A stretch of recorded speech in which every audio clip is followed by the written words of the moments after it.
है कुछ दिनों में 4 के जब दुगने होंगे तो 4 के 8 होंगे, 8 के आगे चल के 16, 16 से 32, 32 से 64 हमारी संख्या बढ़ जाएगी।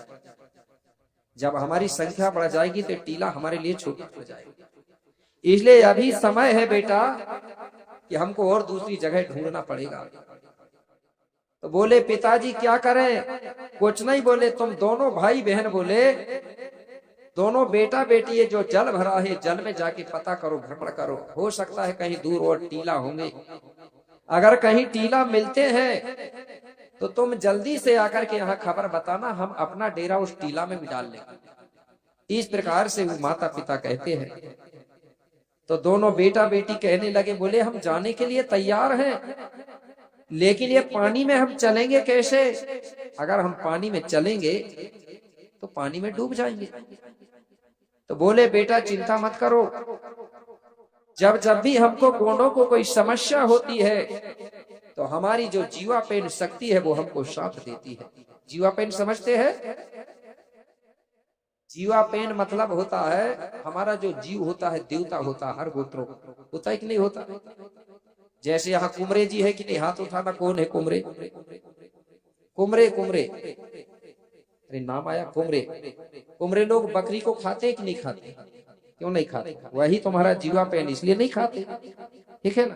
तो गोंडी में बोलते हैं जीवा पेन। जीवा पेन मतलब पेन यानी होती शक्ति, जीव यानी जो भी जीव को आप मानते हो। हर गोत्रधारियों में अलग अलग जीव होते हैं, वो हमारा देवता होता है। जब गोंडों को कोई समस्या आती थी तो अपना जीवा पेन का सुमरन करते थे। कोई कछुआ को मानता है तो कछुआ का ध्यान करता था, जो बकरी को मानता, कोई समस्या आती थी बकरी को मानता था देवता। और अब के गोंड लोग अपने जीवा पेन भूल गए, वो दूसरे के मंदिर में जाके इसे झुका रहे। जबकि समस्या दूर कौन करेगा? तुम्हारा देवता करेगा, तुम्हारा जीवा पेन करेगा। तो मेरे भाई आंधी रावण सुकमा पैरी को कहने लगे, बेटा हमारा जीवा पेन हमको साथ देगा। तो सल्ला और गांगरा ने क्या किया? तुरंत अपने जीवा पेन शक्ति का ध्यान किया, सुमरन किया। तो जैसे जीवा पेन शक्ति का सुमरन ध्यान किया, जो कछुआ पहले से जीवित था, जो कौआ पहले से जीवित था, वही कौआ और वही कछुआ तुरंत वो टीला के पास आ गए। इसका मतलब उनका जीवा पेन कछुआ और कौआ ही था, वो साथ देने के लिए आ गए। अब आंधी रावण सुकमा पैरी ने देखे और सल्ला गांगरा कहने लगे, बेटा देखो एक कछुआ कितना बड़ा है, एक कछुआ की पीठ में तुम दोनों बैठ करके और आराम से जल में भ्रमण कर सकते हो। आज भी कर सकते कि नहीं कर सकते? अगर कछुआ बड़ा रहेगा तो 2 आदमी बैठ सकते कि नहीं बैठ सकते? तो बोले तुम्हारा नाव बन जाएगा, नैया बन जाएगी, इसी में बैठ के तुमको जाना है। और जो कौआ है वो आकाश से उड़ेगा, वो रास्ता बताएगा कि किधर को जाना है। बोले ठीक है। अब बेटा बेटी क्या करते हैं दोनों? की आंधी रावण सुकमा पेरी, की आंधी रावण सुकमा पेरी, कछुआ पर भय सवारो, उर मात पिता के चरणन में अज करके सेवा जोहारो। तो सबसे पहले क्या किया इन्होंने? अपने माता पिता को हाथ जोड़ करके सेवा जोहार किया, प्रणाम किया। क्यों किया? क्योंकि हमारी संस्कृति में जब हमारे बेटा बेटी कोई काम के लिए या कहीं बाहर जाते हैं तो सबसे पहले अपने माता पिता का आशीर्वाद लेते थे। और आज भी अगर कहीं जा रहे हैं तो सबसे पहले अपने माता पिता का आशीर्वाद लेना चाहिए। अब आशीर्वाद मिलेगा कैसे? जब माता पिता के पैर पड़ेंगे तब आशीर्वाद मिलेगा। माता पिता जबरदस्ती तो आके नहीं कहेंगे कि धन्यवाद बेटा जाकर, ठीक है ना? तो जितने भी गोंडवाना के राजकुमार और राजकुमारियां हैं, मतलब टूरा टूरी है, प्रतिदिन अपने माता पिता के पैर पड़ना बहुत जरूरी है। अब लड़का दिख भी नहीं रहे यहाँ वो। गोंडवाना के राजकुमार होंगे तो हाथ उठा के बताएंगे एक बार, जिनका विवाह नहीं हुआ वो राजकुमार है। सब कितने हैं जरा उठाना? बस एक ही आया राजकुमार। अच्छा, गोंडवाना की राजकुमारी हाथ उठाए जरा, कितनी है जिनका विवाह नहीं हुआ? वो सब राजकुमारियां। अब देख लो, महिलाओं की संख्या ज्यादा और टूराओं की संख्या। मोबाइल देखते होंगे घर में, और क्या, यही तो चल रहा है। तो मेरे भाई सबसे पहले अपने माँ बाप के पैर पड़ना बहुत जरूरी है, उससे आशीर्वाद मिलता है। तो आंधी रावण सुकमा पैरी अपने माता पिता को सेवा जोहार करके और कछुआ को भी सेवा जोहार किए और दोनों कछुआ की पीठ में बैठ गए। अब कछुआ पानी से तैरते हुए चलने लगा, कौआ आकाश से उड़ते हुए चलने लगा। अब ये चारों जीव प्राणी मेरे भाई टीला ढूंढ रहे, कहीं टीला मिलेगा। ये ढूंढते ढूंढते परेशान हो गए, लेकिन इनको कहीं भी टीला नहीं मिला। कछुआ तैरते तैरते थक गया, कौआ आकाश में उड़ते उड़ते थक गया। आंधी रावण और सुकमा पैरी दोनों घबरा गए कि बोले कछुआ तो थक गया, ऐसा ना हो अगर कहीं ज्यादा ही थक गया तो पानी में डूब जाएगा, और जब कछुआ डूबेगा तो हम दोनों भी डूब जाएंगे। और दिशा भी समझ नहीं आ रही थी उनको कि कौन सी दिशा से आए हम। तो टीला इस तरफ है कि इस तरफ है, सब कुछ भूल गए। आज भी हम लोग जब बाहर जाते हैं तो नहीं चलता ना पता कि दिन इधर से निकल रहा है कि इधर से निकल रहा है, ये दिशा का भी ज्ञान भूल गए। ये दोनों घबरा गए, बोले अब करें तो क्या करें।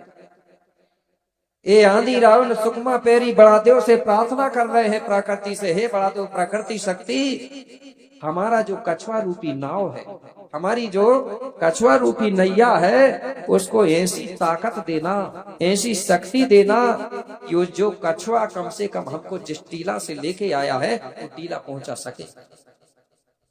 ऐसा करके वो प्रार्थना कर रहे हैं बड़ादेव से, निवेदन कर रहे हैं। कैसे? एक दो लाइन में।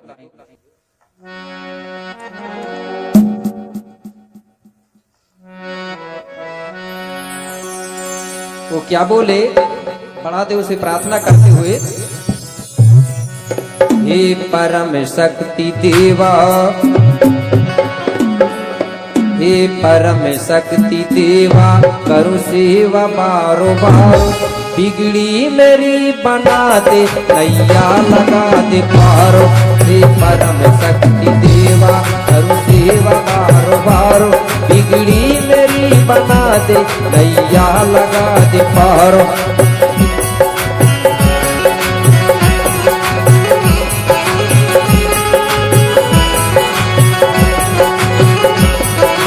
परम शक्ति देवा, करो सेवा बारो बारो, बिगड़ी मेरी बना दे, नैया लगा दे पारो।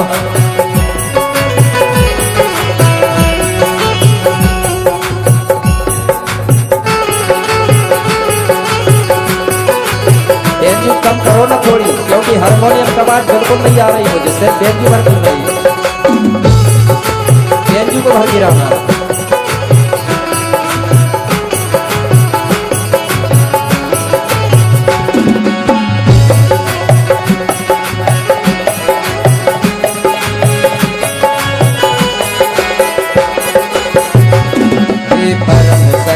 देवा करो सेवा बारो बारो, बिगड़ी मेरी बना दे, नैया लगा दे पारो।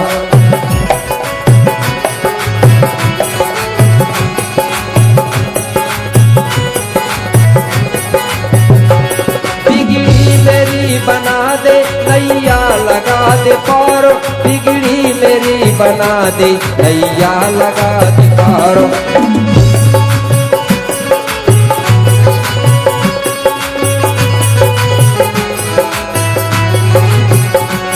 बिगड़ी मेरी बना दे, नैया लगा दे पारो, बिगड़ी मेरी बना दे, नैया लगा दे पारो।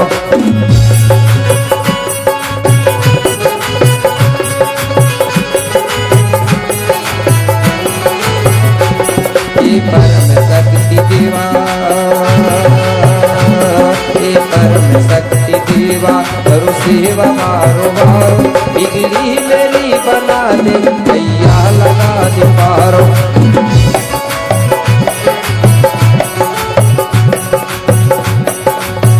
लगा दे पारो, बिगड़ी बना दे, नैया लगा दे पारो, नैया लगा दे पारो। प्रार्थना कर रहे हैं कि हे परम शक्ति देवा, करो सेवा बार बार, बिगड़ी मेरी बना दे, नैया लगा दे पार। नैया लगा दे पार मतलब जिस टीला से हम लोग आए हैं वो टीला कम से कम वो कछुआ पहुंचा सके। ऐसा करके वो प्रार्थना कर रहे थे। उसी समय हुआ क्या कि जो पृथ्वी पानी में डूबी हुई थी, उस पानी के अंदर ऐसा हलचल हुआ कि जो अमरकोट का टीला और पृथ्वी है वो पानी के ऊपर की ओर उठने लगी। कैसे? जो अमरकोट का टीला है आज वो ऊपर कोई आया है, और तेज समय जल सारा नीचे की तरफ कूदाया है। जब वो टीला पृथ्वी सहित ऊपर की ओर जब उठा तो जो पानी है वो नीचे की तरफ बड़ी तेज गति से बहने लगा। जब पानी तेज गति से बहा तो जो कछुआ है वो भी पानी के साथ बहने लगा।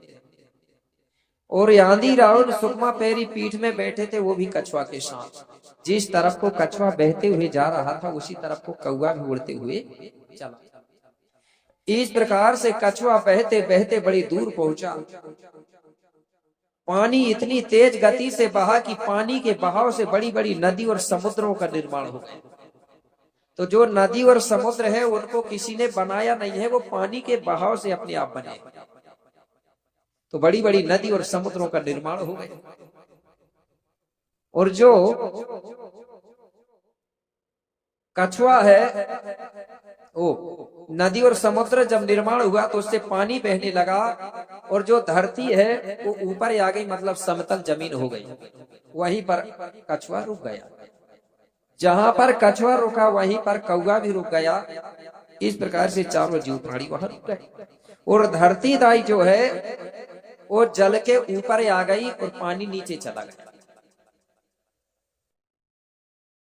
तो हमारे गोंड लोगों को जब ये पता चला कि धरती दाई जो है ये जल से प्रकट हुई है, इसलिए कहा था ना, अरे जल से प्रकट भई रे जब धरती, भई रे जब धरती, अरे यही कहलाई आदि मां सकती, यही कहलाई आदि मां सकती।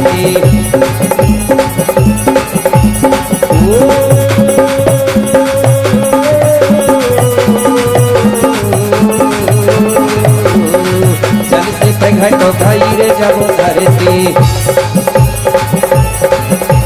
यही कहलाई आदि मां सकती, यही कहलाई आदि मां सकती। तो हमारे गोंडियन लोगों ने धरती को ही आदि शक्ति कहा था, क्योंकि वह समय कोई लिखित में नहीं था, कोई पढ़े लिखे नहीं थे, कोई पुराण नहीं थे। हमारे जो पाटारी लोग हुआ करते थे, पाटारी जानते हैं?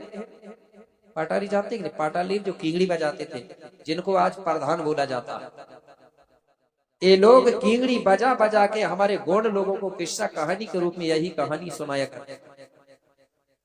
इसके बदले में हमारे गोंड लोग उनको नेंग के रूप में कुछ राशि देते थे, वो अपना परिवार चलाते थे, और हर गोंडों को एक किस्सा कहानी के रूप में किंगड़ी बजा बजा के यही कहानी, यही गाथा को सुनाते थे। क्योंकि लिखित में नहीं था, कोई पढ़ा लिखा नहीं था, तो लिखता कैसे? सिर्फ किस्सा कहानी के रूप में हमारे पूर्वजों ने हमारी गाथा को जीवित रखा था। तो हमको पता चला कि धरती दाई जल से प्रकट हुई है, तो हमारे गोंड लोगों ने धरती को ही कहा था आदि शक्ति। क्यों कहा? ये धरती का कभी जन्म होता है न कभी मरण होता है, ये आदि और अनादि है, इसलिए इसको आदि शक्ति कहा। अब हमारे गोंड लोग भटक गए और आदि शक्ति छोड़कर जिसका जन्म और मरण हो रहा उसके पीछे लगे, यही है आदि शक्ति बोल रहे। बोल रहे कि नहीं बोल रहे? तो आदि शक्ति किसको कहते हैं? जिसका जन्म होता है न मरण होता है, वो आदि शक्ति है। अब हमारे गोंड लोग भटक गए कि नहीं भटक गए? दूसरे के चक्कर में लग के बोले वो है आदि शक्ति, कहीं वो आदि शक्ति, उसके चक्कर में घूम रहे। तो आदि शक्ति कौन है? हमारी धरती दाई है, ठीक है ना? कौन है? धरती दाई, जिसका जन्म है ना मरण है। आदि शक्ति है, धरती है, प्रथम पूजनीय है धरती। अगर धरती नहीं होती तो कोई मंदिर होता, ना कोई मस्जिद होता, ना कोई भगवान, ना कोई कुछ नहीं होता, नहीं होता। सबसे पहले कौन प्रकट हुई यहाँ पर? धरती। इसलिए सबसे प्रथम हम धरती दाई का सुमरन करते हैं। आज करते हैं कि नहीं करते? कब करते हैं? जब सुबह हम बिस्तर से उठते हैं तो सबसे पहले हम धरती दाई का पैर पढ़ते हैं। पढ़ते हैं कि नहीं पढ़ते? नहीं पढ़ते रहे होगे तो कल से चालू कर लेना, ठीक है ना। जैसा ही बिस्तर से उठते हो तो पूर्व दिशा की ओर मुख करके सबसे पहले धरती दाई का सुमरन करो, पैर पढ़ो, सेवा जुहार करो। जब आप ऐसा बार बार करोगे तो कुछ दिनों के बाद में आपको प्राकृतिक ज्ञान प्राप्त होगा, ठीक है ना। प्राकृतिक ज्ञान होता है गोंडों को। क्यों होता है प्राकृतिक ज्ञान? क्योंकि वो प्रकृति को मानने वाले हैं। कुछ लोग कहते हैं ना बाबा शंभू, मतलब जिसको शंकर जी कहा लोगों ने, बाबा शंभू के गुरु कौन थे करके पूछता। मेरे भाई, गोंडी मत के अनुसार बाबा शंभू का अगर गुरु है तो ये प्रकृति ही, प्रकृति से ही बाबा शंभू ने सब कुछ सीखा। और गोंड लोग भी प्रकृति से सीखते हैं। सीखते हैं कि नहीं सीखते? प्रकृति ही गुरु है, इसलिए इनको प्राकृतिक ज्ञान होता है। तो सबसे पहले किसके पैर पड़ना है? देखो, मैं गाथा के साथ साथ भाई आपको जीवन में काम आने वाली चीज बताते रहता हूँ, ठीक है ना। ऐसा नहीं कि गाथा हो जाए और आपको पता ना चले कि हमको सीखे क्या। तो प्रतिदिन सुबह क्या करना है? धरती दाई के सबसे पहले पैर पड़ना है और उसके बाद में बोलना है हमारे पुरखा पूर्व शक्ति को भी सेवा जोहार करना है। और उनसे कामना करना है, मिन्नत करना है कि दिन भर जो भी काम करूं तो तुम्हारी कृपा या आशीर्वाद से मेरे काम सफल होना चाहिए। ये बार बार जब मिन्नत करोगे तो कुछ दिन में तुम्हारा काम सफल होना चालू हो जाएगा। तो कितने लोग पढ़ते हैं सुबह सुबह पैर? जरा हाथ उठा के बता दो। हाँ तो बोल रहे हैं बस। मात्र शक्तियां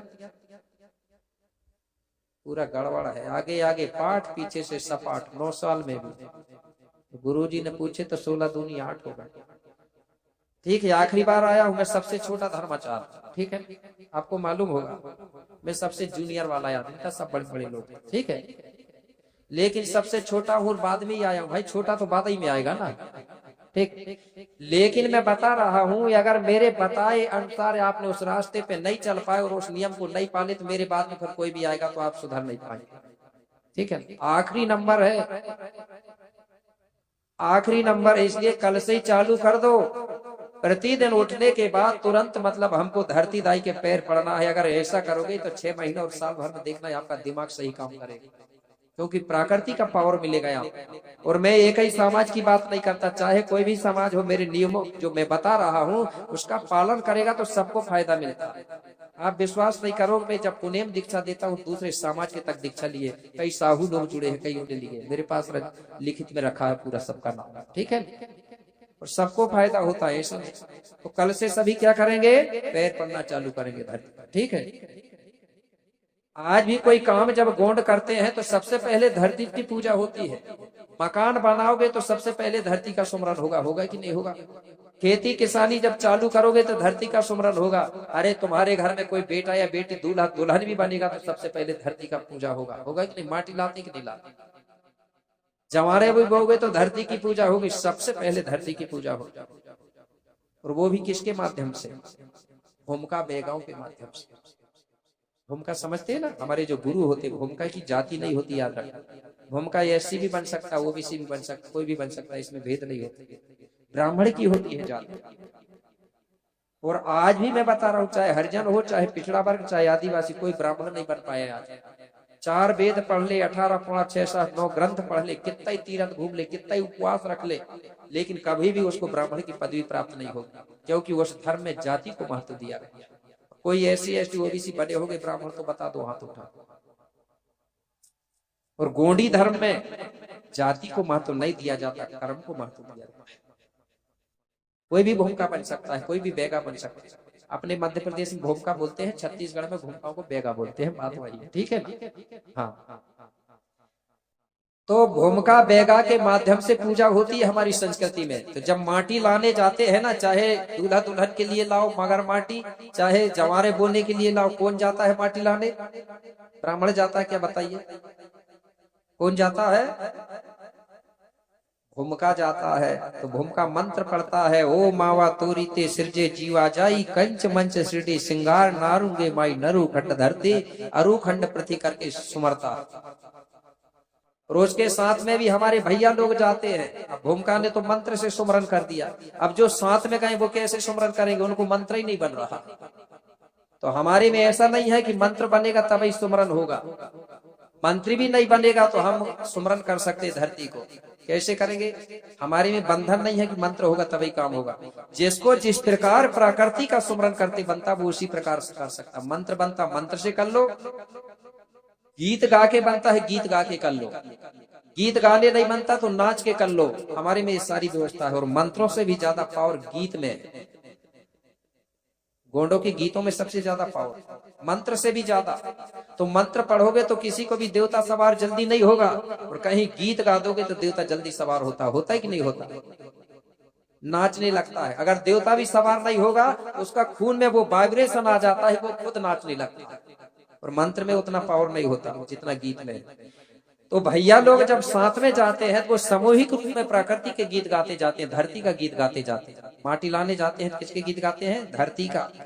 तो कैसे गाना चाहिए मैं आपको वो बता रहा हूं। बना के गाना है या हमारे पुरखाओं ने जो बनाए उसको भी गा सकते हैं, लेकिन होना चाहिए जहां का काम चल रहा है वहीं का गीत होना चाहिए, मेरा मतलब है। ठीक है? नहीं तो गीत गा रहे हैं कहाँ का और कहीं का, और काम हो रहा है दूसरा। ये चल रहा है ना हमारे समाज में आज।